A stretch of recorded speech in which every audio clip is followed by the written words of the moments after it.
सुंदर थी। उसके पास में दो पुरुष लेटे हुए थे और उसने संत को देखा तो चीख पड़ी, चिल्ला पड़ी, भो भो साधु क्षणम तिष्ठिते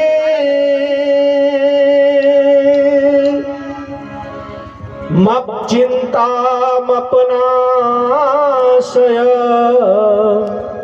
दर्शनम तव लोकस्य सर्वथा हरम परम। कहा है संत रुको, बड़े जीवन की तपस्या होती है तब आप जैसे संत के दर्शन होते हैं।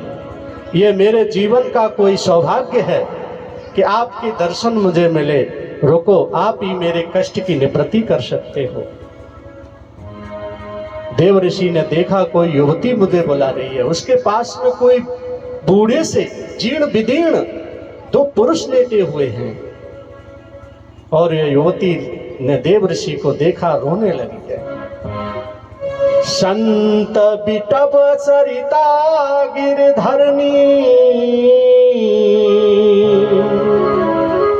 परहित हेतु शवन के करनी। हे संत, आप ही मेरे दुख की निवृत्ति कर सकते हो। देव ऋषि गए और पूछा जाकर के तुम कौन हो? तो कहा अहम भक्ति रीति ख्याताय मैं तनयो मतो ज्ञान वैराग्य नामानो काल योगे न जर्जरो। कहा मेरा नाम भक्ति है। और कहा ये दोनों बूढ़े कौन है? कहा ज्ञान और वैराग्य मेरे बेटा है। देव ऋषि ने कहा भक्ति की ये दशा, इस मृत्यु लोक में भक्ति की ये हालात। कहा कि ये मेरे बेटा जीर्ण विदीर्ण हो गए हैं। मेरा जन्म द्रविड़ देश में हुआ, कर्नाटक में मेरा लालन पालन हुआ, गुजरात कर्नाटक को छोड़कर मैं गुजरात आई, गुजरात के लोग कांचन के लोभी हो गए, उस स्थान को भी मैंने छोड़ दिया और फिर मैं अपने इन दोनों बेटों को लेकर के जो बूढ़े हो गए थे, जो बिल्कुल अचेत हो गए थे, इनको लेकर के मैं वृंदावन चली आई। तो वृंदावन की मिट्टी का ये प्रभाव रहा कि मैं तो जवान हो गई लेकिन मेरे बेटा ये वृद्धावस्था को प्राप्त हो गए। हे देव ऋषि, कुछ ऐसा जतन करो, माँ वृद्ध हो जाए पुत्र जवान हो ये तो सही है, लेकिन माँ जवान हो जाए बेटा बूढ़े हो ये घोर अनर्थ है, अन्याय है। क्या इस धरती पर धर्म रहेगा नहीं? देव ऋषि की आंखों में आंसू बह पड़े। देव ऋषि रोने लगे कि मृत्यु लोक में ये दशा भक्ति की। भक्ति नहीं रहेगी, ज्ञान वैराग्य जुदा हो जाएंगे, व्यक्ति ज्ञान से शून्य हो जाएगा, उसका विवेक मर जाएगा, उसको पता नहीं रहेगा मुझे क्या करना चाहिए, उसके आचरण से संस्कार लुप्त हो जाएंगे। देव ऋषि बहुत रुदन कर रहे, क्या कर रहे?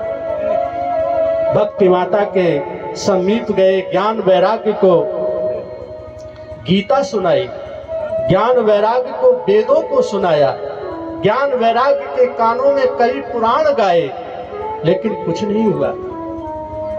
क्या करें?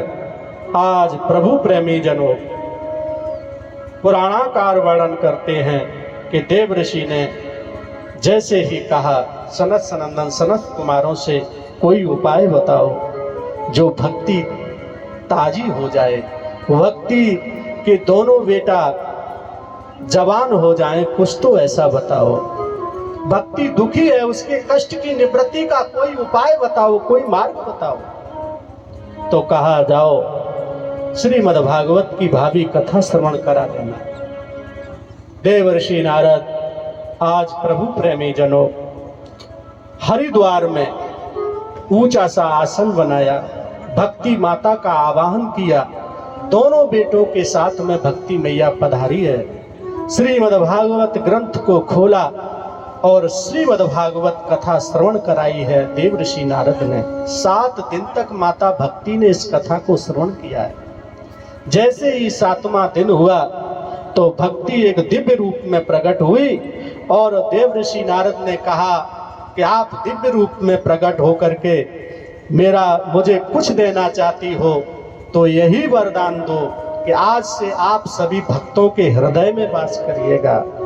तो आज इस कलयुग काल में भी मनुष्य के हृदय में माता भक्ति विराजित है। जब जब धर्म सत्कर्म करने की इच्छा आकांक्षा व्यक्ति के उदर मन में होती है तो सबसे पहले भक्ति का अंकुर हृदय में अंकुरित होता है। प्यारो, भक्ति को वरदान दिया। गुरुदेव स्वामी सावधान करते हैं, नेमसाण की पवित्र धरती पर कहा कि तुम्हें एक ऐसी कथा सुनाते हैं। इस धरती पर बहुत से लोगों ने इस कथा को श्रवण किया। बोले किस किसने श्रवण किया? बोले माता भक्ति को कथा श्रवण कराई तो बहुत लोग आए।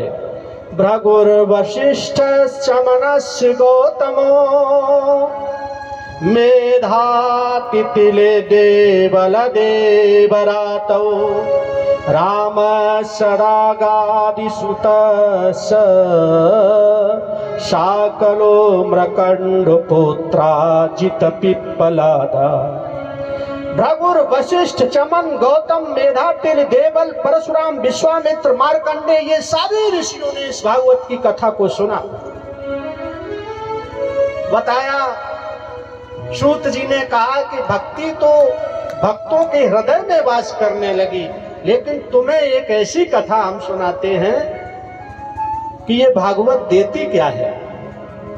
भागवत वह देती है जो कहीं कोई नहीं दे सकता है। जीव ने जीवन में बहुत घोर कष्ट किए और मर करके चला गया, वह अधोगति को प्राप्त हो गया, वह बहुत भयंकर प्रेत बना जा करके। लेकिन ये भागवत की गाथा ऐसी गाथा है कि व्यक्ति को उस भयंकर प्रेत से भी मुक्त करती है। वह यहाँ पर कथा गा दी गई है। तुंगभद्रा तटे पूर्वममुत्पन्नोत्तमं यत्र वर्णा स्वधर्मेण यत् सत्कर्म तत्परा। कहा, तुंगभद्रा नदी के पावन तट पर एक आत्मदेव नाम के ब्राह्मण रहते थे। वह ब्राह्मण बड़े दयालु थे, लेकिन ब्राह्मण देव के जीवन में कोई दुख चल करके आया। ब्राह्मण के यहाँ कोई बेटा नहीं था। अति दुखी हुए, करूं तो करूं क्या, जाऊं तो जाऊं कहां, कोई संतान नहीं। ब्राह्मण देव कहीं से कुछ फल ले आते तो वह फल नष्ट हो जाते। अब तो बहुत दुखी, ना पुत्री ना पिवा पुत्रो तत चिंता तुरो भृशम। न कोई पुत्र न कोई पुत्री, अति दुखी। कहीं से कोई फल ले आते, अतिशीघ्र विनाश, वो फल विनाश को प्राप्त हो जाता। घर में गाय बांध लेते, गाय बंध्या हो जाती। अब तो ब्राह्मण देव बहुत दुखी, जहां जाते लोग कहते इनको कोई संतान नहीं। समाज में लोग उनका उपहास करने लगे। करें तो करें क्या, जाएं तो जाएं तक कहां। दानम भोगो नास्त्रियो गतयो भवन्तु वित्तया यो न दानानि नावुड्यो तस्य तृतीया गतिर्भवति। मनुष्य को अपने जीवन में सदैव सत्कर्म करना चाहिए। धरती छोड़ करके जाता है तो केवल इन हाथों से दान धर्म ही उसका काम आता है, बाकी कुछ काम नहीं आएगा। संसार के लोग सब छीन लेंगे। शमशान में जाकर के देखो, लोग माताओं की नाक की कील भी खींच लेते हैं, फिर अंतिम अग्नि बेटा देता है। जीवन भर कमाते रहे खून पसीना से, लेकिन साथ कुछ जाएगा नहीं। क्यों नहीं दान करते चलो, धर्म करते चलो, त्याग करते चलो। ऐसा जीवन जियो, इस जगत के लिए भी कमाओ और उस जगत के लिए भी कमाओ। जिस परमात्मा ने तुम्हें यहाँ भेजा है उसके लिए भी कमाते चलो। क्या कह के आए थे मृत्युलोक में, जाने दो, जाने के बाद कभी तुम्हें भूलूंगा नहीं, एक बार जाने का अवसर दे दो। लेकिन यहाँ आए तो दूसरे की खेत की मेड़ काटने लगे, कुन्ना यहाँ से वहां कर दिया। फिर मर के दूसरे के यहाँ जन्म लिया तो फिर वो काट के सीधा किया। जन्म दुखम जरा दुखम दुख दुख पुनः पुनः, यही करते करते जीवन निकल गया। कुछ तो ऐसा करो, ये धरती टुकड़ों में विभाजित है, इसको यही रहना है। लेकिन लोग एक दिन तुम्हें कस लेंगे और ले चलेंगे, राम नाम सत्य है। तब लोग कहेंगे राम नाम सत्य है।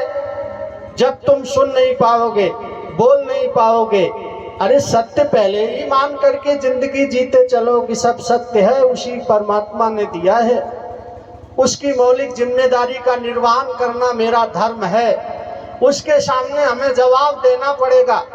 हम क्या कहेंगे जाकर के?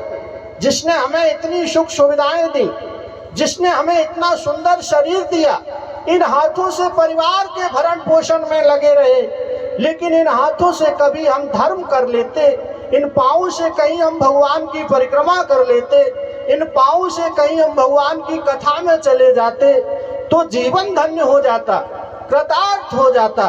प्यारो, ये संसार की माया ऐसी है, तुम्हें छोड़ेगी नहीं। जब सांस निकल जाएगी उस दिन सारे बंधन खुल जाएंगे। लोग कहेंगे ले चलो ले चलो ले चलो।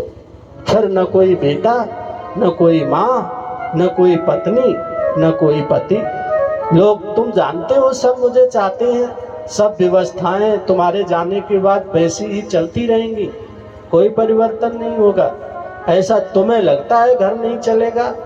जिसने घर बनाया, जगत बनाया, वह परमात्मा सबके हृदय में बैठा है, तुम्हें चला रहा है, देख रहा। उसकी ही अनुपस्थिति में तुम बेकार हो जाते, क्या कर पाओगे? कुछ नहीं। ब्राह्मण देव रोते, कोई बेटा नहीं, करूं तो करूं क्या? मेरा अंतिम पिंडदान करने वाला कौन होगा? कौन होगा जो मुझे अंतिम अग्नि देगा? कौन होगा जो इस दहली का वारिस बने? बहुत दुखी है, करें तो करें क्या? धिग जीवितं प्रजाहीनं धिग्रहं च प्रजा बिना धिग्धनं चान्पत्यस्य धिक्कुलं संतति बिना। वह जीवन धिक्कार है जिस जीवन में पुत्र नहीं है। वह ग्रह धिक्कार है जिस घर के अंदर कोई संतान नहीं है। वह धन धिक्कार है जिस धन को कोई खर्च करने वाला नहीं है।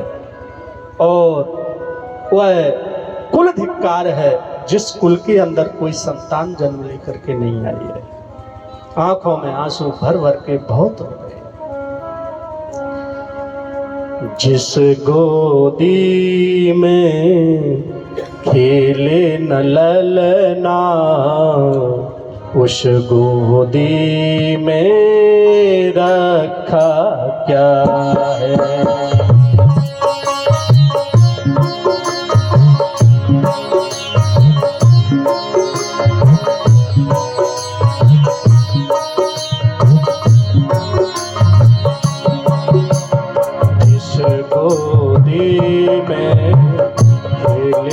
ललना उस गोदी में रखा क्या है? उस गोदी में ललना उस गोदी में रखा क्या? जिस सावन में बूंद पड़े ना, उस सावन में रखा क्या है? उस सावन में बूंद पड़े ना, उस सावन में रखा क्या है?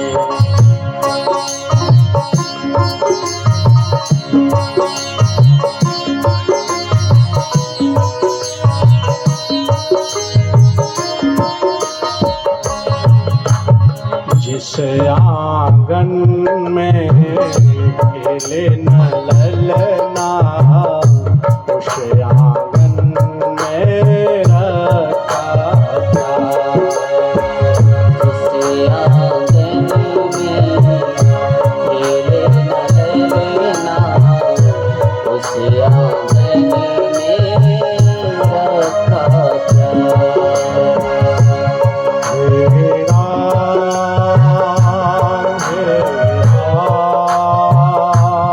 हे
राम हे बहुत रुदन करते हैं, कोई बेटा नहीं, करूं तो करूं क्या, कहां जाऊं।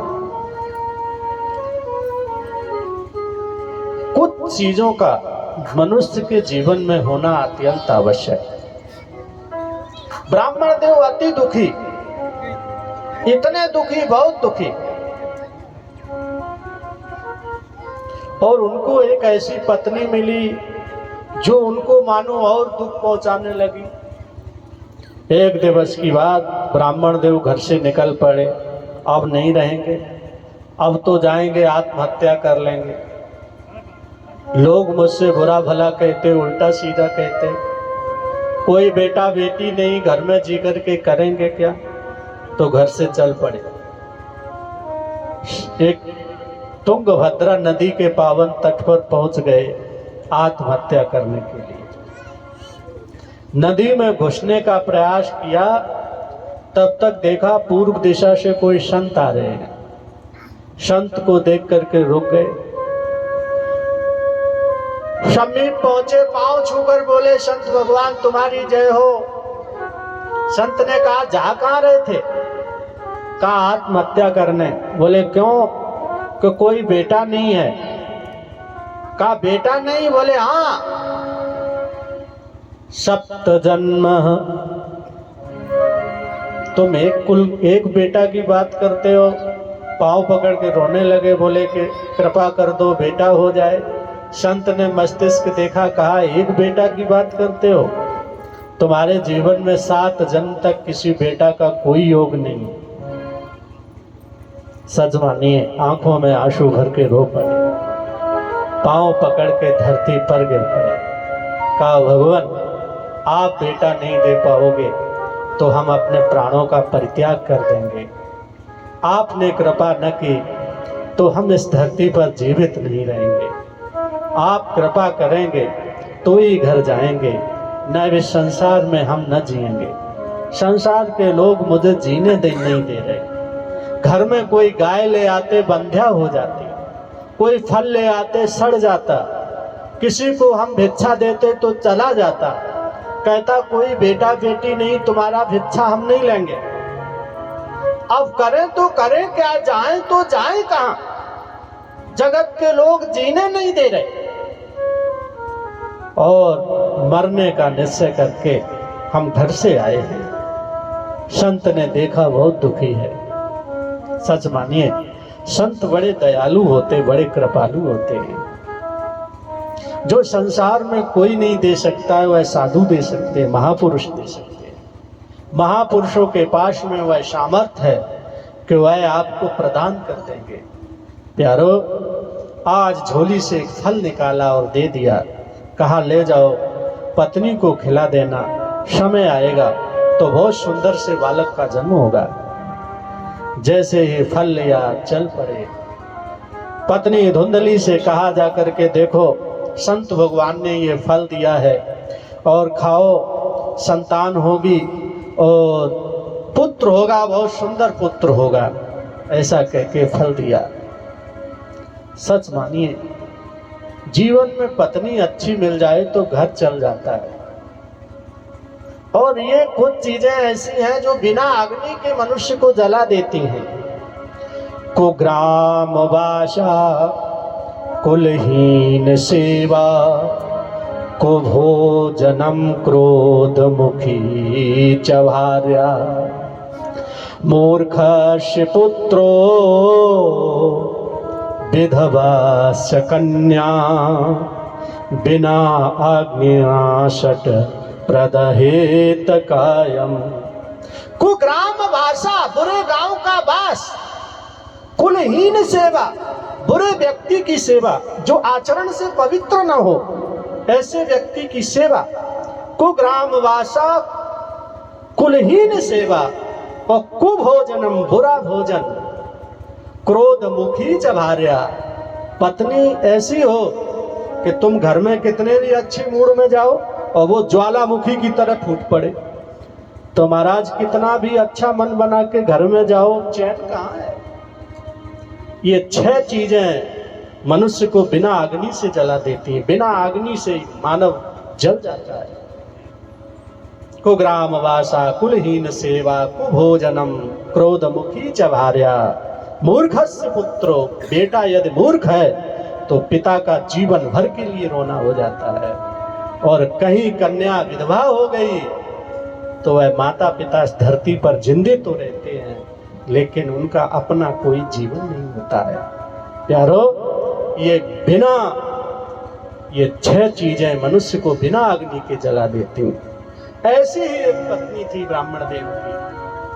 फल दिया कि देखो खाना, समय आएगा तो सुंदर सी संतान जन्म लेगी।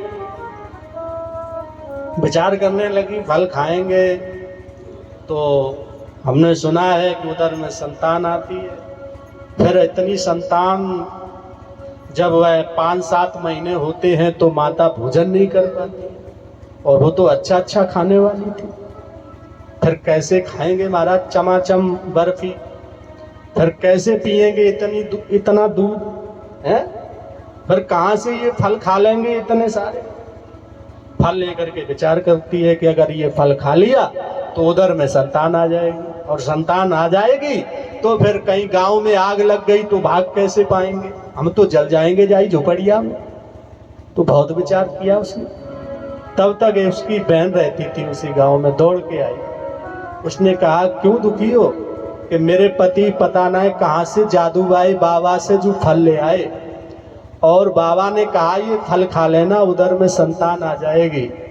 अब हम इस चक्कर में पड़े हैं कि माता जब संतान को जन्म देती है तो करोड़ों बिच्छू दंत करें, इतनी पीड़ा होती है। हम इस फल को नहीं खाना चाहते हैं। तो बहन ने कहा इसमें सोचने का क्या विचार है? अरे मत खाओ, फल की परीक्षा के लिए इसे गाय को खिला दो, हमें कुछ धन दे देना, रुपया पैसा। हमारे उधर में एक संतान पल रही है और हम चुपके से रातों रात तुम्हारे यहाँ भेज देंगे जैसे ही बेटा जन्म लेगा, और तुम संतान होने का नाटक करती रहना। उसने कहा ठीक है। वह फल की परीक्षा के लिए वह फल लिया, गाय को खिला दिया, और उसकी बहन कुछ समय उपरांत एक बालक को जन्म दिया, और वह बालक रातों रात भिजवा दिया। धुंध आत्मदेव को पता लगा कि बेटा ने जन्म लिया है, दौड़ करके आई है कि बेटा हुआ, बेटा हुआ। बड़ा प्रसन्न है, बहुत प्रसन्न। आत्मदेव बहुत सा धन दिया। इधर कुछ समय उपरांत उस गाय ने भी एक बच्चे को जन्म दिया। उसके कान केवल गाय के थे, पूरा शरीर मानव का था। अब तो लोग कहने लगे जिस आत्मदेव के यहाँ एक बेटा नहीं था, धन्य है जिसकी गैया भी बेटे को जन्म देने लगी है। आत्मदेव तुम्हारी जय हो, जय हो, जय हो। ब्राह्मण को बुलाया, इनके नामकरण संस्कार करा दिए जाएं। नाम रखने के लिए पंडित जी आए तो नाम रखा। बोले इनका नाम माता पिता से मिलते हुए प्राचीन संस्कृति में नाम रखे जाते थे। आज तो हमारी संस्कृति बिल्कुल ऐसे मानिएगा कि लोगों ने इतना ह्रास कर दिया है कि हम अपनी संस्कृति को तोड़कर जिंदगी का निर्वाहन कर रहे हैं। ये सबसे बड़ी भूल है हमारी कि हम जब अपनी संस्कृति को तोड़ करके जिएंगे तो फिर हमें बचाएगा कौन। नामों का प्रभाव बहुत बड़ा मनुष्य के जीवन में होता है। बच्चन के नाम रख ले रिंकू, टिंकू, पिंकू, और होन वाला जब बालक बड़ा होगा तो लोग कहेंगे कि जामे तो कछु हमें गुण दिखते ना है। गुण कहाँ से दिखेगो, काहे सो ऐसे ही नाम धरे। जिन नामन को कोई अर्थ ना है तो उन नामन वाले पुरुषन में क्या उनमें गुण दिखेगा, वो तो निरर्थक हो जाएंगे। माता पिता को चाहिए बड़ी सावधानी से संतान का नामकरण संस्कार करें, और जैसे नाम होंगे संतान वैसी ही निकलेगी। जाने क्या क्या लोग नाम रख लेते। एक बच्ची का नाम हमने अभी कहे थे पिछले कार्यक्रम में, वहां था टूटी। टूटी नाम था, बताओ ये भी कोई नाम। जैसा यथा नाम तथा गुण, जैसा नाम हो वैसा ही गुण आएगा मनुष्य के अंदर। तो नामकरण संस्कार किए। गोकर्ण पंडितो ज्ञानी का जो गाय का बेटा था उनका नाम गोकर्ण, और जो धुंधली का बेटा था तो उसका नाम रख दिया धुंधकारी। माता पिता से मिलते जुलते नाम रख दिए गए। पहले की पर प्राचीन संस्कृति थी जिनमें नामों के पीछे राम लगाते थे। राम लगा, फलाने राम, ठिकाने राम, भगवान से मिलते हुए नाम रखे जाते थे। लेकिन आज सब कुछ हमने नष्ट कर दिया। पाश्चात्य संस्कृति में जीते हैं जिनका कोई अर्थ नहीं, निरर्थक जीवन है। बस जिए जा रहे हैं, चल रहे हैं, किधर जा रहे हैं कोई अता पता नहीं। ऐसा जीवन किस काम का। निरर्थक जीवन न जियो। हम वही करें जो हमारे धर्म ग्रंथ कहते हैं, हम वही करें जो हमारे धर्म ग्रंथ हमें आदेश देते हैं। पुराणाकार वर्णन करते, गोकर्ण पंडितो ज्ञानी। नाम का प्रभाव देखिए। गोकर्ण तो बहुत बड़े पंडित निकले, महाज्ञानी निकले, समस्त वेद पुराणों का अध्ययन करने वाले, सभी पुराणों के ज्ञाता, बहुत बड़े प्रकांड पंडित। गोकर्ण पंडितो ज्ञानी धुंधकारी महाखला। और धुंधकारी आता था या क्रांति हुआ। किसी के बच्चे खेलते पकड़ के कुएं में डाल देता, कोई खेत से काट करके और अपनी फसल इकट्ठी करके आया, माचिस की तीली लगाया।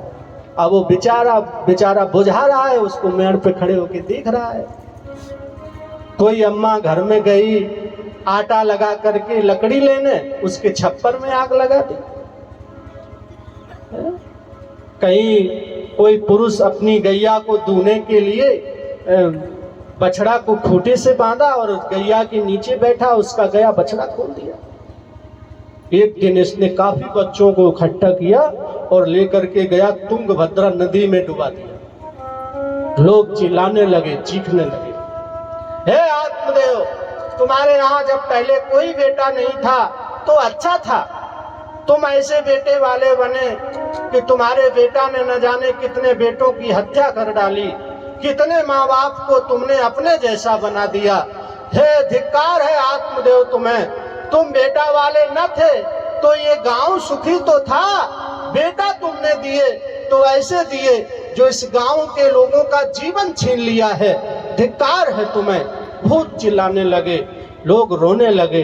गांव में जिधर से देखो आवाजें आने लगी, आत्मदेव तुमने ऐसा बेटा धरती पर दिया जो गांव का विनाश कर दिया जिसने।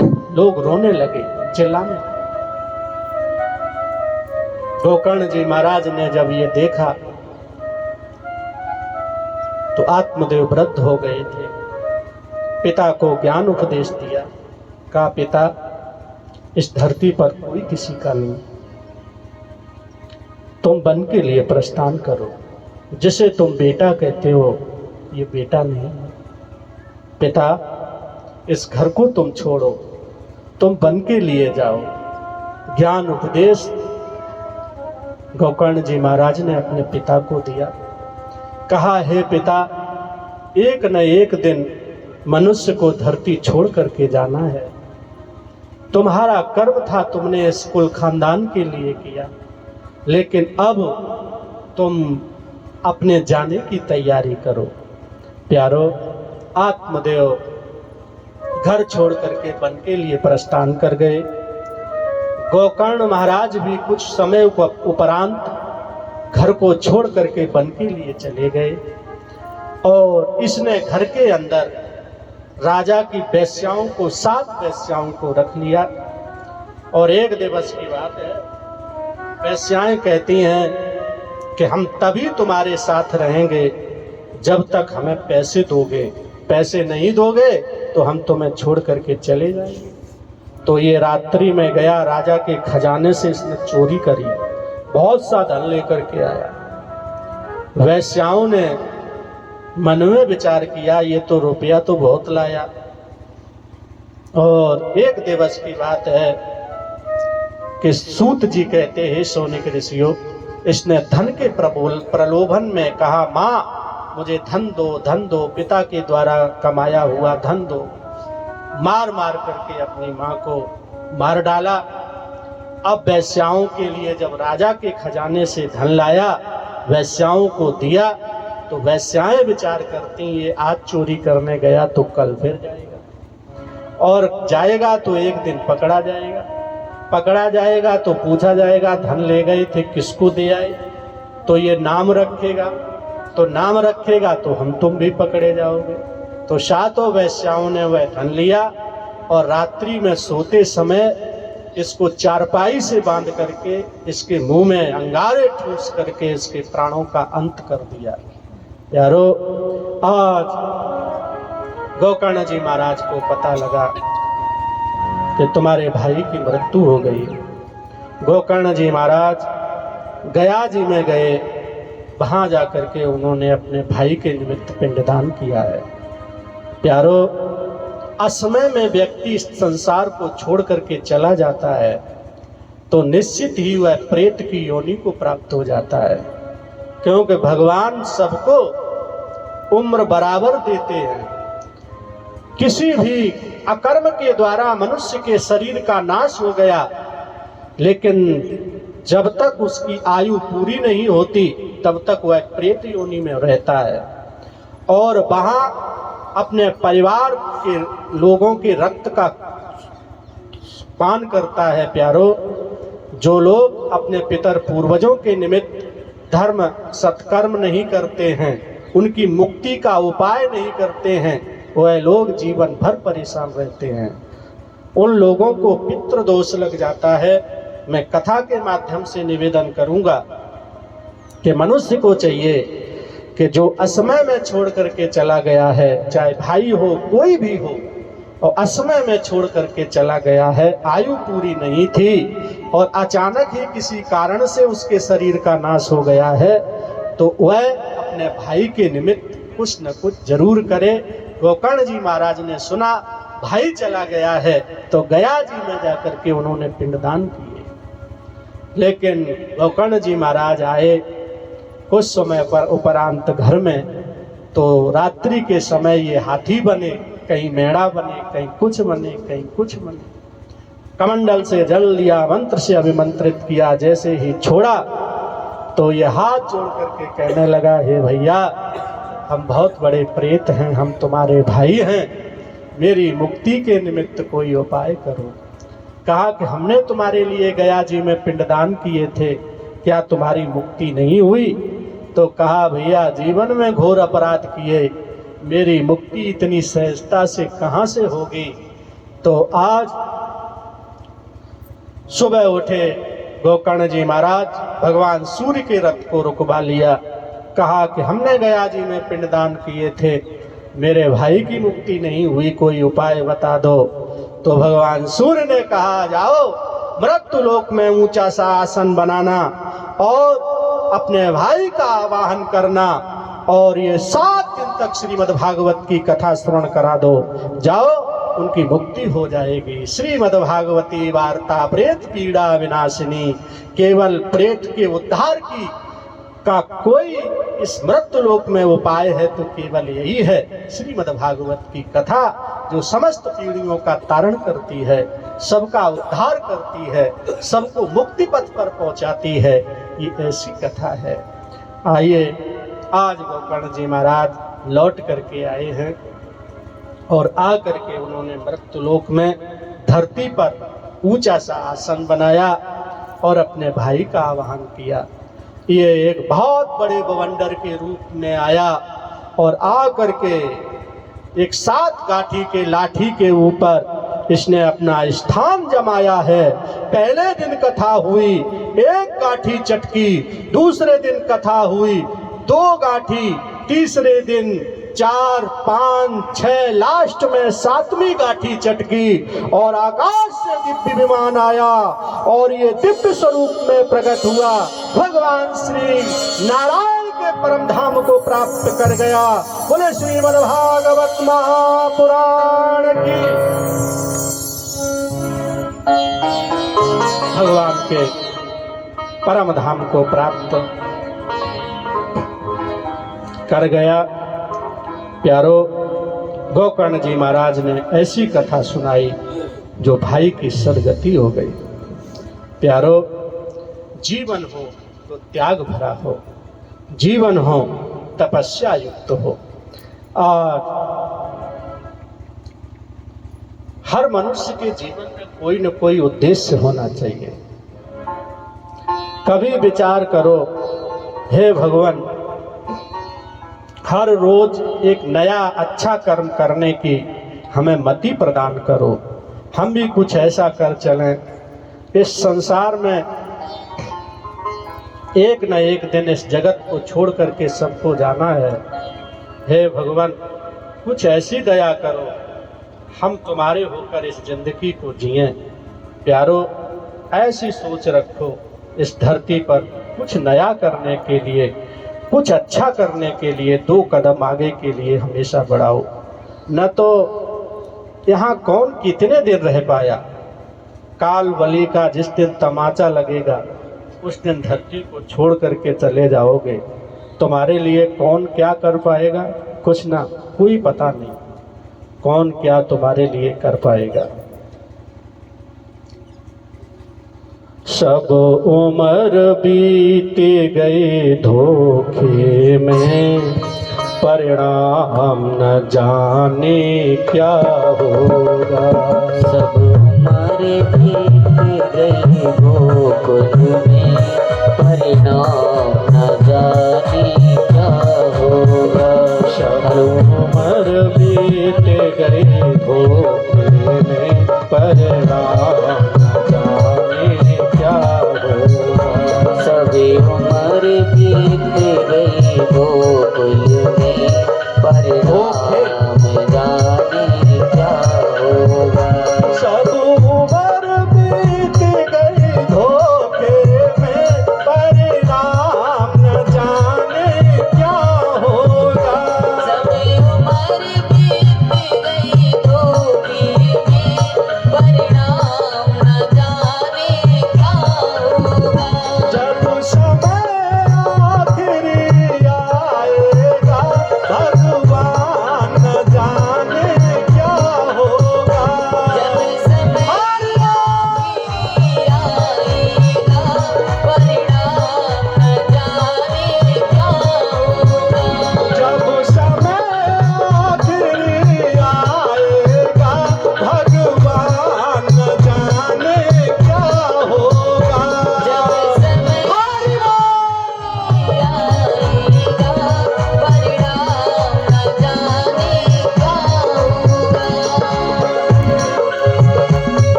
जिस प्रभु ने सुख धन धाम दिया, नहीं प्रेम से उसका नाम लिया।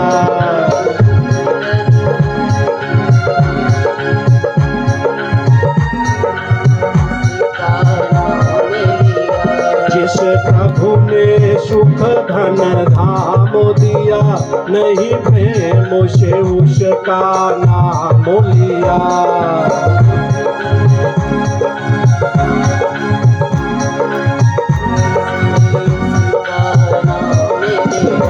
वृंदावन गंगा काम किया, परिणाम न जाने क्या होगा।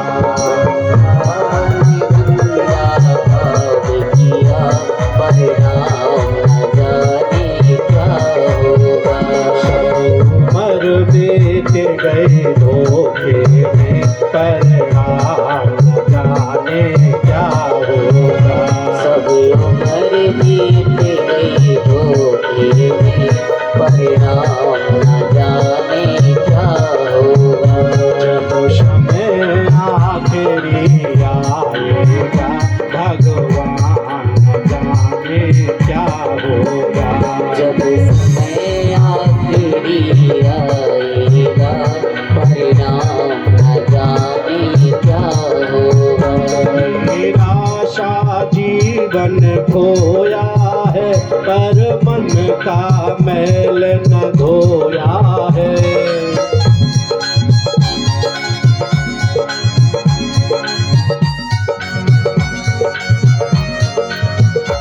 निराशा जीवन खोया है, पर मन का मैल न धोया है।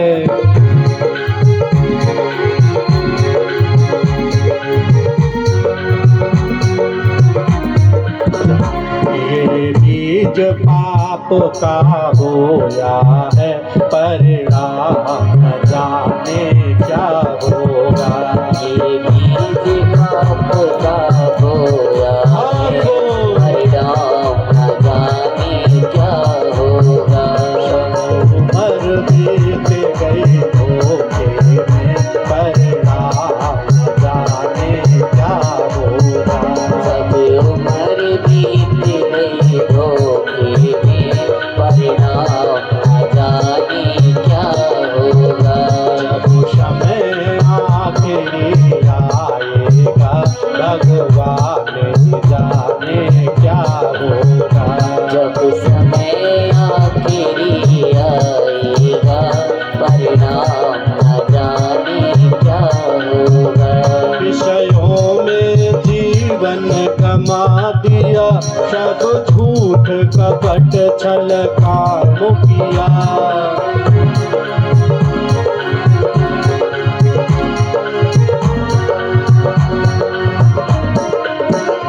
विषयों में जीवन गमा दिया, सब झूठ कपट छल काम किया।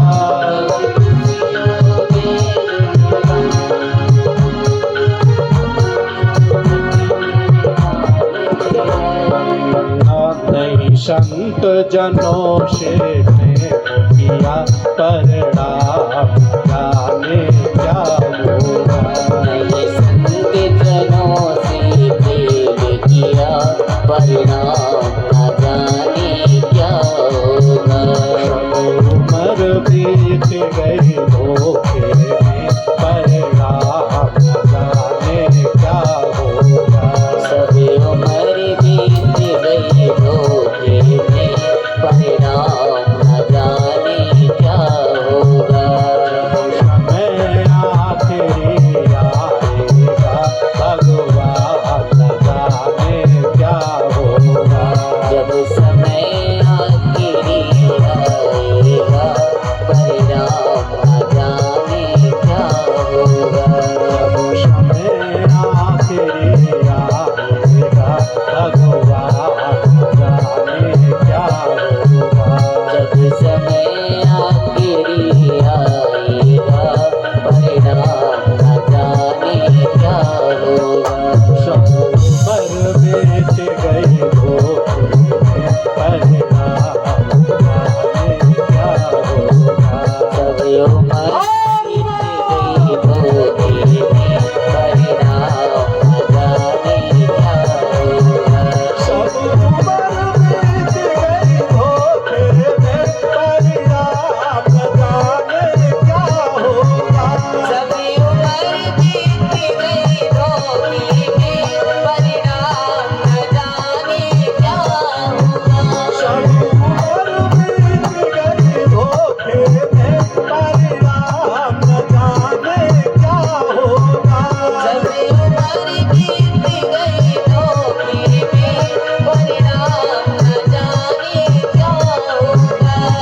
आज पुराणाकार वर्णन करते कि ब्राह्मण देव के जाने के बाद श्रीमद् भागवत की कथा आत्मदेव के बेटा गोकर्ण ने धुंधकारी को श्रवण कराई। धुंधकारी की सदगति हुई। जीवन ऐसा जियो, तपस्या भरा जीवन। पुराणाकार वर्णन करते हैं कि प्रभु प्रेमी जनों, आज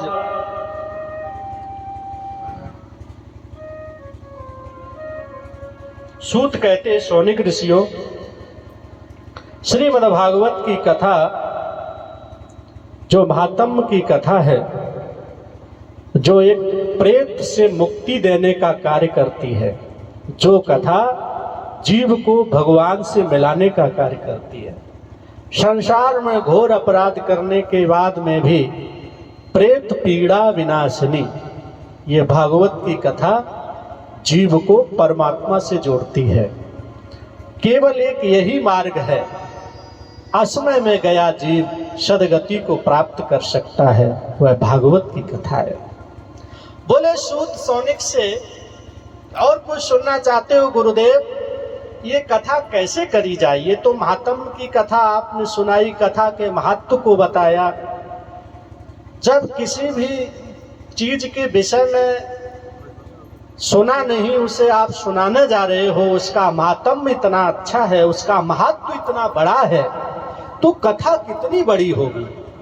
तो भागवत की कथा आज सुनाई। बोले किस कथा को कैसे कराया जाए? तो यहाँ भागवत की कथा कैसे करी जाए इसका वर्णन है। बोले किसी भी दिन विरक्तो वैष्णवो विप्रो वेद शास्त्र विशुद्धकृतः दृष्टांत कुशलो धीरो वक्ता कार्यो दिनेस्प्रह।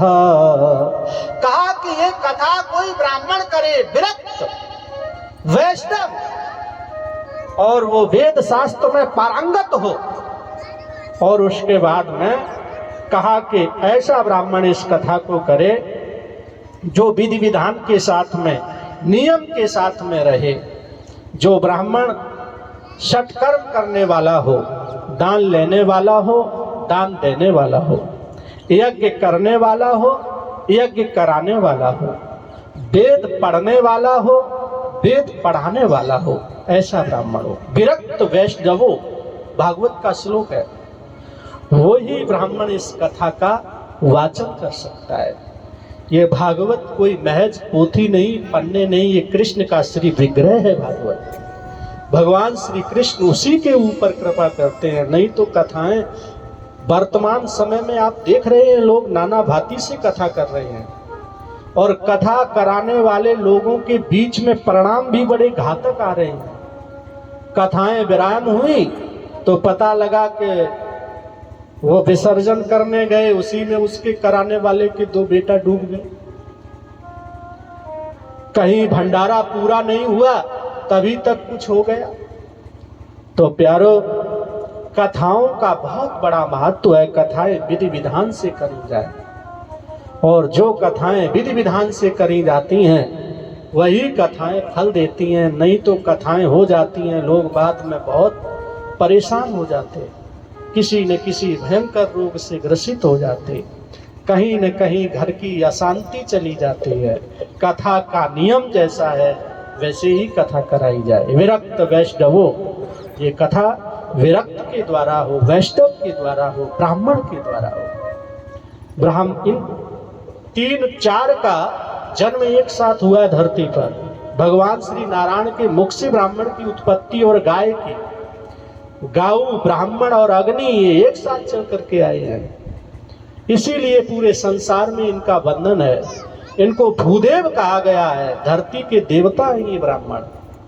और भागवत जी कहती है विरक्त वैष्णवो, विरक्त हो वैष्णव हो, और वक्ता समम न, वक्ता और श्रोता, इनका दोनों का ही महत्व बड़ा है।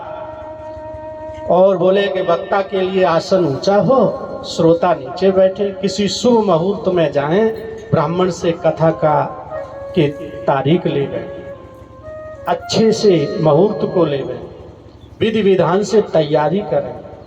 कथा कराने वाला व्यक्ति बड़ा उदार हो, उस समय वह उसके मन में ऐसा हो कि हम धर्म कर रहे हैं, सत्कर्म कर रहे हैं। उदार प्रकृति से दोनों हाथ फैला करके जब वह भगवान का कार्य करेगा तो जो 2 हाथों से खर्च करेगा भगवान उसे इतना देंगे कि 1000 हाथों से संभाल नहीं पाएगा। ये इस कथा का प्रभाव है। कहा कि वक्ता और श्रोता के नियमों का यहाँ वर्णन किया गया। अभीष्ट तिथि में, अभीष्ट मुहूर्त में कथा स्वारंभ करी जाए, कथा गांव में करी जाए 100 गुना फल, कथा नदी सरोवर के किनारे करी जाए 200 गुना फल, और कथा कहीं शिवालय पर करी जाए शंकर जी के मंदिर के समीप तो 1000 गुना फल, और कथा कहीं गंगा किनारे करी जाए अनंत गुना फल, और कथा कहीं देवालय तीर्थालय में करी जाए तो कथा का अनंत गुना फल प्राप्त होता है। तो ऐसी कथा का यहाँ पर वर्णन किया है और कहा है वक्ता और श्रोता के बहुत बड़े नियम हैं। बोले कि जो कथा सुनने वाला व्यक्ति है वह 7 दिन जमीन पर शयन करे, दाढ़ी न बनवाए, लहसुन प्याज इत्यादि का परित्याग करे, ये न खाए न खिलाए किसी को। कथा सुनने भी जो लोग आए तो उनको भी लहसुन प्याज नहीं खिलाना चाहिए। लहसनम प्याजम ये भागवत जी में सब कुछ लिखा है, इनका परित्याग करना। कुछ दालों का भी परित्याग बताया है भागवत जी में, जिन दालों के खाने से आलस आता, प्रमाद आता है, उनको भी नहीं खाना चाहिए। मूली न खाएं, मूली को खाने के बाद में तत्कालीन नींद आ जाती है। तो ऐसे भोजन का परित्याग कर दें। जो भोजन करने से आलस और प्रमाद आ जाए, हमें कथा सुनने में विक्षेप पैदा करे, तो उसका परित्याग करें। कोई साधु संत महापुरुष आ जाए, यथोचित आदर करें, उसको अच्छे स्थान पर बिठाएं, विधि विधान के साथ में इस कथा को संपन्न करें। और जब ये कथा पूरी होवे तो उससे पूर्व में ब्राह्मण को स्वर्ण दान करें। बगैर स्वर्ण दान के ये कथा पूरी नहीं मानी जाती है। जैसे भागवत में भंडारे का महत्व है, ऐसे ही कथा में स्वर्ण दान का महत्व है, क्योंकि बगैर स्वर्ण दान के पितरों की मुक्ति नहीं होती। भागवत जी में वर्णन है। और फिर कहा है कि ऐसी कथा जो भागवत जी में कहा सूत सोनिक से कहते हैं कि भा गा वा और ता, ये महात्म्य की कथा थी जो हमने अभी तक सुनाई। ये पद्म पुराण से ली गई थी। भागवत का स्वारंभ यहाँ से हो रहा है। बोले कि भागवत एक ऐसा ग्रंथ है, ग्रंथ ही नहीं, भगवान श्री कृष्ण का वामांग स्वरूप है। जहां भागवत रहेगा अकाल नहीं होगा, महामारी नहीं होगी, दुर्भिक्ष नहीं फैलेगा, लोग दुखी नहीं होंगे, विपन्न नहीं होंगे, गरीब नहीं होंगे, ऐसा भागवत का प्रभाव है। बोले इसमें 4 शब्द है। बोले हाँ, भाषे भक्ति, गासे ज्ञान, वासे वैराग, तासे तत्व। भक्ति ज्ञान वैराग्य का जो तत्व है इसी को हम भागवत कहते हैं। और भक्ति ज्ञान वैराग्य का जो भगवान और भागवत में केवल इतना ही अंतर है, उधर ना लगा इधर ता लगा है। ना का मतलब है नर, भक्ति ज्ञान वैराग्य से कोई भरा हुआ नर हो उसको भगवान कह दिया। और भक्ति ज्ञान वैराग्य का जो तत्व है उसको भागवत कहा गया है। जो जिसके अंदर प्रविष्ठित हो जाएगा व्यक्ति कर्म बंधन से मुक्त हो जाएगा। आज प्रभु प्रेमी जनों एक ऐसी कथा यहाँ पर गई। आज पुराणाकार वर्णन करते हैं कि प्रभु प्रेमी जनों ये भागवत की रचना यम प्रभजन्तमनुपेतमपेत कृत्यम द्वीपायनो विरह कातर आजुहावा पुत्रे तन्मयतया तरवो अवने ध्वस्तम सर्वभूत हृदय मुनिमानतोस्मि। ये भागवत निगम कल्पतरोर गलतम, ये ऐसा ग्रंथ है कि ये कल्प वृक्ष का एक फल है और जिस फल में न छिलका है न गुठली है। भागवत में भगवताकार ने जो लिखा है, निगम कल्पतरोर गलतम फलम शुक मुखा मृत द्रव संयुक्तम पिबत भागवतम रसमालहम मुहु रहो रसिका भूभाविका। कहा कि इसमें गुठली नहीं, छिलका नहीं और एक फल है, लेकिन लिख रहे भगवताकार पिबत पिबत भागवतम। अच्छा, भागवत कोई पीने का विषय है, भागवत सुनने का विषय है। कोई कहो भागवत को पियो, पीने का विषय है? अरे पानी पिया जाता है, चाय पी जाती है, दूध पिया जाता है, कोई भागवत पियो। लेकिन ग्रंथाकार लिख रहे निगम कल्पतरोर गलितम, ये ऐसा फल है न जो सड़ता है न गलता है। फलम शुक मुखाद अमृत द्रव संयुक्तम पिबत भागवतम रसमालहम। पिबत, अच्छा, गांव में पुराने लोगों का प्रचलन था, जब पुरानी माताएं कहती थी कि हम बाजार गए थे तो तुम्हारे भैया मिले थे, अब तुम्हें क्या बताएं, उनने ऐसी ऐसी बातें कही जो हम सब पी गए, अब तुम ऐसे ही राखो। जैसे वे पी गए तैसे ही भागवत पी जाते हैं। समझ में आई कि ना? पिबत भागवतम, जो जिसको श्रवण करने के बाद में फिर हृदय से कुछ बताने के लायक नहीं रहता है, इतनी आनंद की अनुभूति होती है प्यारो। ये ऐसा ग्रंथ है भागवत। भागवत एक ऐसा दिव्य ग्रंथ है। पुराणाकार वर्णन करते हैं कि प्रभु प्रेमी जनों, आज भागवत के महात्म्य का वर्णन किया। प्रथम स्कंद में हम प्रवेश करते हैं, जो 18,000 श्लोक जिसमें लिखे गए हैं। भागवत में 18,000 श्लोक। पहला श्लोक है ये प्रथम स्कंद का, जन्माधस्य यतोन्मायादि तरतसोऽश्वविज्ञस्वराट् तेनो ब्रह्म हृदयादि कवये मुहन्त यस्सूरया तेजो वारि मृदा यथा विनिमयो यत्र त्रिसर्गो मृषा धाम्ना स्वयं सदा निरस्तः कुहकं सत्यं परमं धीमहि। सत्यम परमं धीमहि। ऐसे भगवान को हम प्रणाम करते हैं जो सत्य स्वरूप है, जिनके होने से ये माया दिखती है। पूरा संसार माया रूपी जगत सत्य प्रभाषित होता है। पूरा जगत को चलाने वाले वह संचालन करता जगदीश कड़कड़ में विद्यमान है, समूची सत्ता उनके मय है। ऐसे परमात्मा को हम प्रणाम करते हैं जो सत्य स्वरूप हैं, जो सारी संसम सृष्टि में जड़ चेतन जीव जगत में जिनकी उपस्थिति विद्यमान है। अच्छा, सत्य एक होते हैं कि दो? सत्य एक होता है कि दो? परीक्षित जी, एक ही होता है। सत्यम एक, ब्रह्म एक, द्वितीय नास्ति। एक ही है ना, ब्रह्म तो एक ही है। बोले सबका मालिक एक है, हिंदी में कहो तो एक ही है, लेकिन हम कहेंगे दो। आओ दूसरे एंगल से बताते, दो कैसे? जैसे किसी ने कहा माता जी कहाँ हैं, तो कहा कि वो बैठी हैं आंगन में। किसी ने कहा पिताजी कहाँ हैं, तो आपने कह दिया वो बैठे हैं चारपाई पर।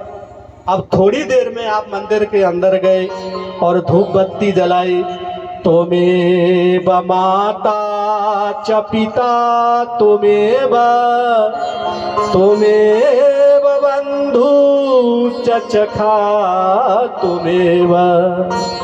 अभी तो कह रहे थे माता जी ये बैठी हैं, पिताजी ये बैठे हैं और मंदिर में धूप बत्ती जला करके कह रहे हो तुम्हें माता च पिता तुम्हें, तो सत्य दो हो गए कि नहीं? यदि उस परम सत्य को पहचानना है तो पहले सामान्य सत्य को स्वीकार करना पड़ेगा।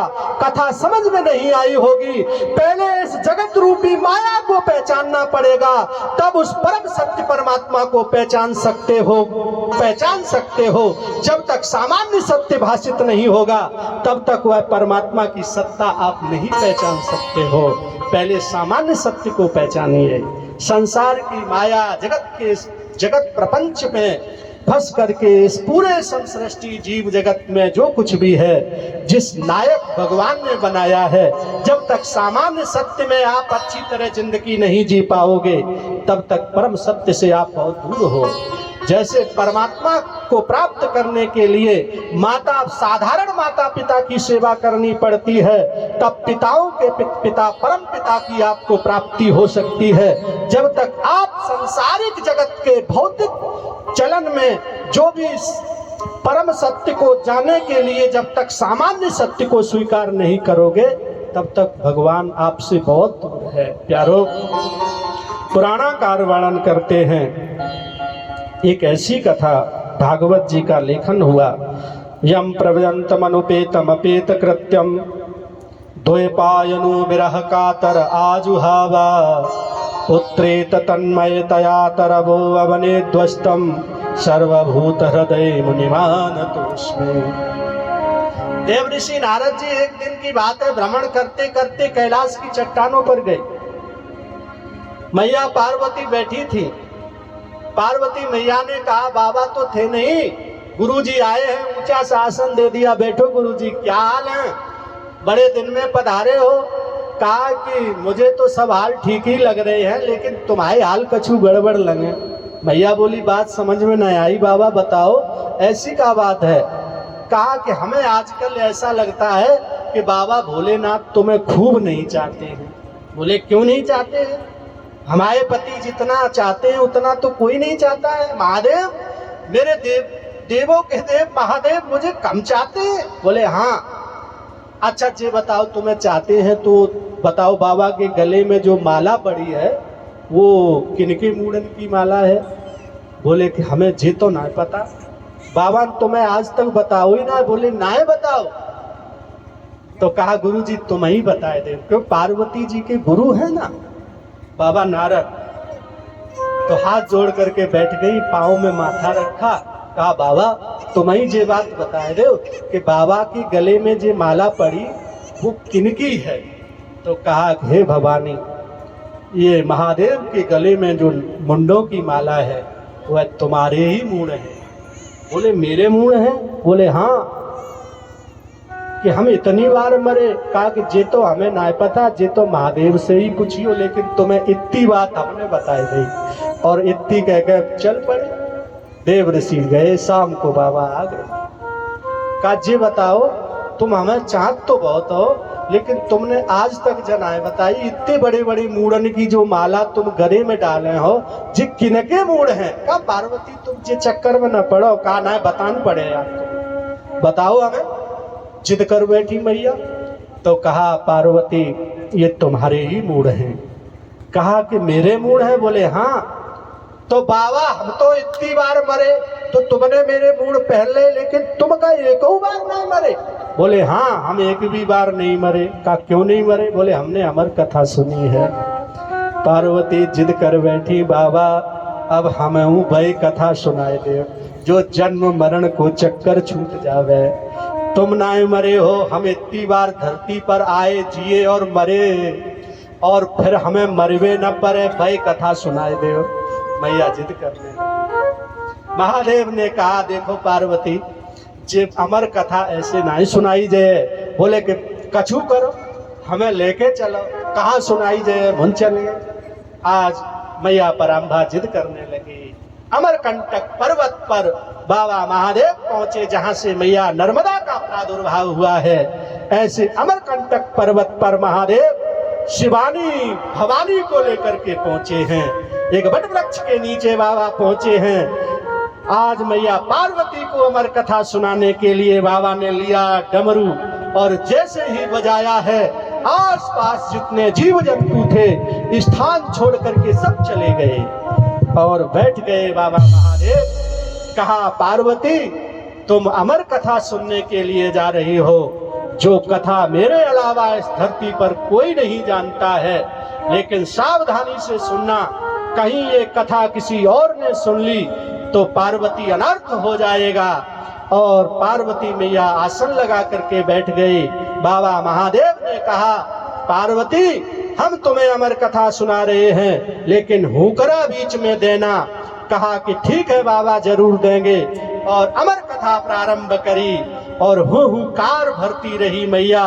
कुछ समय उपरांत उस वट वृक्ष के पास में एक तोता उड़ गया था, उसमें अंडे रखे हुए थे। मैया पार्वती को नींद आ गई, वह एक अंडा वह उस फूट गया, पार्वती मैया सो गई, उसमें से बच्चा बना, बच्चे से पंछी बना और वह हुहुकार की आवाज देने लगा। और इतने में मैया सो गई। कुछ समय उपरांत माता की नींद जागी तो देखा बाबा कथा सुना रहे हैं। कहा, कथा तो तुम बहुत आगे ले आए हो, हम तो सो गए थे। कहा, पार्वती अनर्थ हो गया तो ये हुहुकार की आवाज कौन कर रहा था? मैया ने कहा, बाबा मुझे नहीं पता है। जैसे ही भगवान ने देखा उस पंछी ने मेरी अमर कथा सुनी है, उठाया त्रिशूल और बाबा दौड़ पड़े हैं। पंछी उड़ा और उड़ करके अमरकंटक पर्वत को छोड़ करके आज प्रभु प्रेमी जनों मत्स्यगंधा पर्वत के समीप चला आया। जनपद जालौन कालपी में आज व्यास भगवान की पत्नी पिंगला आज छत के ऊपर खड़ी थी और जैसे ही जवाई आई पिंगला को, वह पंछी पिंगला माता के उदर में प्रवेश कर गया। बोले भागवत महापुराण की जय हो। ये स्थान यहीं पर है, मत्स्यगंधा पर्वत जनपद जालौन में कालपी के समीप जमुना जी के किनारे भगवान व्यास का आश्रम आज भी बना है। वहां जैसे ही माता पिंगला छत पर खड़ी थी, पंछी उधर में चला गया। बाबा ने त्रिशूल गाड़ दिया वहीं पर और कहा व्यास की पत्नी पिंगला से कि तुम्हारे घर में मेरा चोर घुसा है, उसे बाहर निकालो। माता पिंगला ने कहा, तुम किससे कहते हो मारे? हम भी एक व्यास की पत्नी हैं, तुम बैठे रहो, लेकिन तुम्हारा चोर अब बाहर नहीं निकलेगा। बाबा ने गाड़ दिया त्रिशूल, कहा कि निकलना पड़ेगा उसे। तो व्यास की पत्नी ने पिंगला ने कहा, बाबा तुम भले ही बैठे रहो, सहस्त्रों युग बीत जाएं, लेकिन ये पिंगला माता के उदर में जो गया है ये बाहर नहीं निकलेगा। 12 वर्ष तक बाबा बैठे रहे, लेकिन मैया पिंगला ने उदर से किसी बच्चे को जन्म नहीं दिया। और जब बाबा 12 वर्ष के बाद में चले आए तो 16 वर्ष के बाद में माता ने एक बालक को जन्म दिया। और जब उस बालक को जन्म दिया तो प्रभु प्रेमी जनों पुराणाकार वर्णन करते हैं, वह एक ऐसा बालक जो जैसे ही माँ के उदर से निकला, हाथ में दंड कमंडल लिया और घर को छोड़ करके चल पड़ा। और तब व्यास मुनि बहुत रोए। यम प्रव्रजंतम अनुपेतम अपेत कृत्यम द्वैपायनो विरह कातर आजुहावा पुत्रे तन्मय तया तरभो अवने ध्वस्तम सर्वभूत हृदय मुनिमानतोषु। बेटा बेटा इधर आओ इधर आओ। 16 वर्ष का बालक माँ के उदर से निकला और चल पड़ा। व्यास चिकार भर के दहाड़ मार के रोते हैं, बेटा लौट आओ लौट आओ। पिताजी देख लिए हमने दुनिया के नजारे, और ना हम तुम्हारे ना तुम हमारे।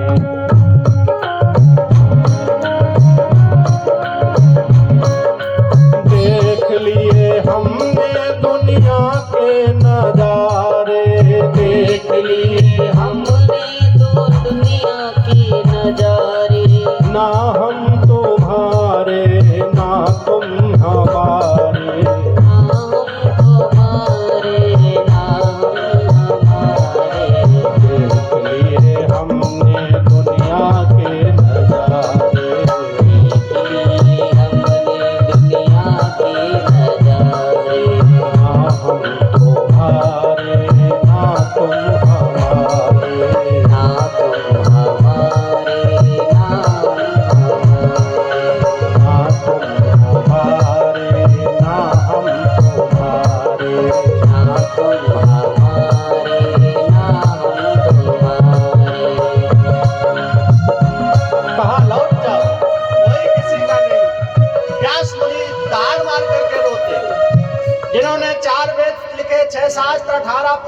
में 17 पुराण लिख चुके थे।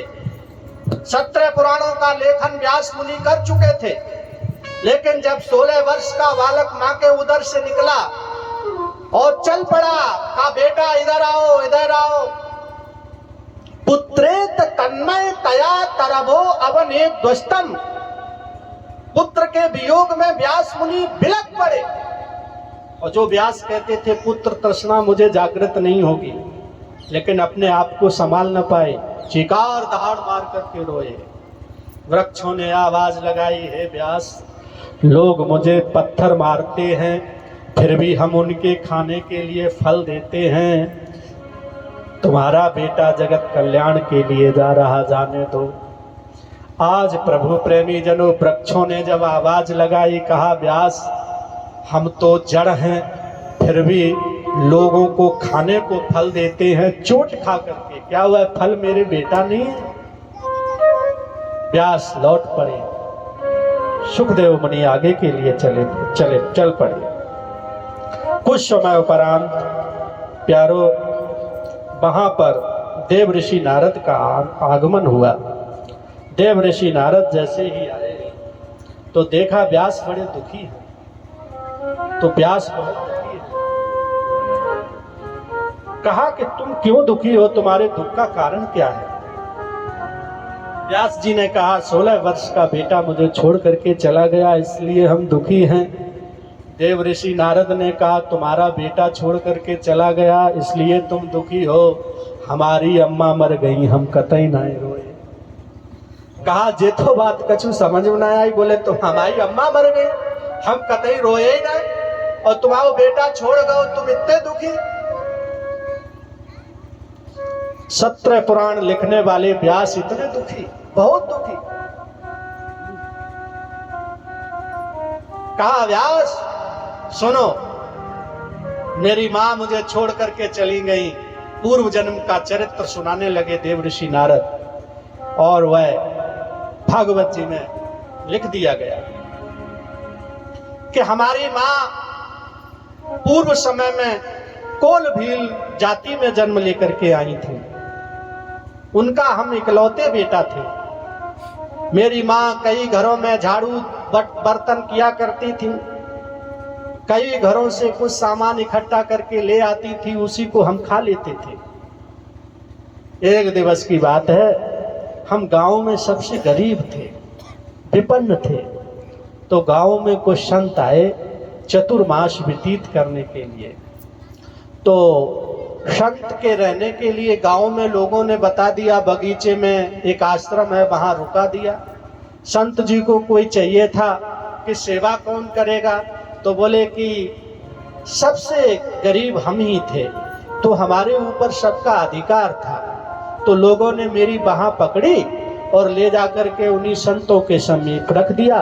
कहा कि देखो, जब तक संत भगवान 4 महीने चतुर्मांस करेंगे तब तक तुम इनकी सेवा करोगे। तो जब तक संत भगवान सोते उनसे पहले हम जाग जाते और उनके लिए लकड़ी ले आते, हवन के लिए फूल ले आते, पूजा के लिए उनके नहाने के लिए जल भर देते। सारी व्यवस्था हम करने लगे। ये करते करते बहुत समय व्यतीत हो गया और कहा व्यास सुनो, अब एक दिन आया, संत जी ने कहा कल चतुर्मांस पूरे हो जाएंगे और भंडारा हो जाएगा, कल हम यहाँ से प्रस्थान कर जाएंगे। तो बहुत बड़ा भंडारा हुआ। उस भंडारे में सबने अपनी अपनी व्यवस्था संभाली, तो हमें भी व्यवस्था दी। तो हमने क्या किया, उस भंडारे में लोगों की झूठी पत्तलें उठा उठा करके डाली। अब तो बहुत दुखी थे, मन इतना दुखी था कि कल संत छोड़ जाएंगे। आंखों में आंसू भर के कहा, रोने लगे। संत ने कहा तुम क्यों दुखी हो? कहा कि जीवन में पहली बार इस अभागे को कोई सहारा मिला। कल तुम मुझे छोड़ करके चले जाओगे, मेरे जीवन का सबसे बुरा दिन होगा। हम अभागे व्यक्ति को जीवन में जीने के लिए कोई सहारा मिला, कल तुम छोड़ करके चले जाओगे, अच्छा नहीं होगा। आंखों में आंसू भर भर के बहुत रोते। कहा गुरुदेव हमें अपनी चरणों की सेवा दे दो, हमें अपने साथ रख लो, हम समझ गए अभी तक तो जीते रहे, लेकिन पिता के जाने के बाद में हे गुरुदेव तुम मेरे सहारा बने हो, लेकिन मुझे छोड़ करके मत जाओ मत जाओ। रात्रि भर हम सोए नहीं, छोटे छोटे हाथ छोटे छोटे पाँव, घुंघराले केस, छोटी अवस्था रही मेरी। अपने आंसू पोंछते जाएं, गुरुदेव के बिस्तर बांधते जाएं। प्यारो, गुरु की कृपा बड़ी कृपा होती है। गुरु चाहे तो शिष्य को क्या नहीं दे सकता है, बहुत कुछ दे सकता है। गुरु के अंदर वह सामर्थ्य है कि शिष्य को बहुत कुछ दे सकता है। यदि स्वामी विवेकानंद के जीवन में समर्थ उनके गुरु परमहंस न होते तो शायद विवेकानंद का जीवन ऐसा न होता। रामकृष्ण परमहंस ने जो विवेकानंद को दिया है प्यारो, अविश्वनीय है, अकल्पनीय है। आज इस छोटी सी अवस्था में विवेकानंद का बहुत कम जीवन रहा था, लेकिन विवेकानंद को पूरा विश्व, जो भारत के का मानचित्र पूरे विश्व के पटल पर रखने का कार्य जो विवेकानंद ने किया है, यारो ऐसा कोई महापुरुष करे, भारत की मिट्टी में पुनः जन्म लेके आवे। प्यारो, विवेकानंद जैसा जीवन किसी का। गुरु चाहे तो शिष्य को सब कुछ प्रदान कर सकता है। गुरु चाहे तो शिष्य को वह दे सकता है जो शिष्य कभी सोच भी नहीं सकता। हमने कभी नहीं सोचा था हम कथा गाएंगे। वृंदावन के अंदर हमारे गुरु आचार्य श्री कौशिक जी महाराज, जो आज उनका संकल्प है पूरे भारत में क्या पूरे विश्व में 1 लाख गौवंश का वर्धन हो, और 1 लाख गौओं के वर्धन के लिए बड़ी व्यवस्था उनकी वृंदावन में चल रही है, जो 27 में पूरा हो जाएगा। 1 लाख गौएं एक ही स्थान पर आपको देखने को मिलेंगी। ये बहुत बड़ी व्यवस्था है उनकी। उनका जीवन तपस्या से भरा है, त्याग से भरा है। उनका जीवन एक एक श्वास तपमय है। जहाँ गाय माता जिस स्थान पर सिद्ध होकर के बैठी है, यारो 1 लाख गायों के लिए कितनी भूमि होगी, कितने आवास होंगे, कितने ग्वारियां होंगे, कितनी बड़ी व्यवस्था होगी। ये स्वयं बिहारी जी मानो उनके ऊपर सवार होकर के निमित्त मात्र में वह हैं, और स्वयं बिहारी जी ही ये सब कार्य कर रहे हो, मुझे तो ऐसा प्रतीत हो रहा है। 23 फरवरी से इंद्रप्रस्थ नगरी, जो कि दिल्ली को कहा है, दिल्ली में बहुत बड़ा आयोजन है। चौथा पुस्ता यमुना पार एक स्थान है जहां पर महाराज जी का बहुत विराट कार्यक्रम है, जिसमें भारत के जितने संत हैं वह आएंगे। वह गौ माता के निमित्त है, बहुत बड़ा कार्यक्रम है, बहुत बड़ा। ये 23 फरवरी से। प्यारो, गुरु चाहे वह कर सकता है। ये कथा देव ऋषि नारद की कथा है। देव ऋषि नारद रोते हैं, गुरुदेव आप छोड़ जाओगे तो मेरा जीवन कैसा रहेगा। नहीं, आप छोड़ करके न जाओ। छोटे छोटे हाथ, छोटे छोटे पाँव, घुंघराले केस, चल पड़े बिस्तर वाला, रोते जाते, गुरुदेव ना, छोड़ के न जाओ। पाँव पकड़ के रोने लगे। कहा बेटा जाओ, अभी माता का ऋण तुम्हारे ऊपर बाकी है, अपनी माँ की सेवा करना, और जब माँ इस धरती से चली जाए तो मेरा ये मंत्र है, इसका जप करना, और समय आएगा अतिशीघ्र तुम्हें भगवान मिलेंगे। ऐसा गुरुदेव ने वरदान दिया। और देव ऋषि कहते कि गुरु जी मुझे छोड़ करके जा रहे थे, तो व्यास सुनो, मुझे ऐसा लग रहा था मेरे प्राण जा रहे। एक प्रेम की गंगा बहती है, गुरुदेव तुम्हारे चरणों। एक प्रेम की गंगा बहती है, गुरुदेव तुम्हारे चरणों में। एक प्रेम की गंगा बहती है, गुरुदेव चरणों में। एक प्रेम की गंगा बहती है गुरुदेव तुम्हारे चरणों में। गुरुदेव तुम्हारे चरणों में, गुरुदेव तुम्हारे चरणों में। गुरुदेव तुम्हारे चरणों में, गुरुदेव तुम्हारे चरणों में। एक प्रेम की गंगा बहती है गुरुदेव तुम्हारे चरणों में। एक प्रेम की गंगा बहती है गुरुदेव तुम्हारे चरणों में। मिले जन्म मरण से छुटकारा गुरुदेव तुम्हारे चरणों में। मेरे जन्म मरण से छुटकारा गुरुदेव तुम्हारे चरणों में। जन्म मरण से छुटकारा गुरुदेव तुम्हारे चरणों में। मेरे जन्म मरण से छुटकारा गुरुदेव तुम्हारे चरणों में। प्रेम की गंगा बहती है गुरुदेव तुम्हारे चरणों में। एक प्रेम की गंगा बहती है गुरुदेव तुम्हारे चरणों में। बिनती है पल पल छिन छिन गुरुदेव तुम्हारे चरणों में। ये विनती है पल छिन छिन गुरुदेव तुम्हारे चरणों में।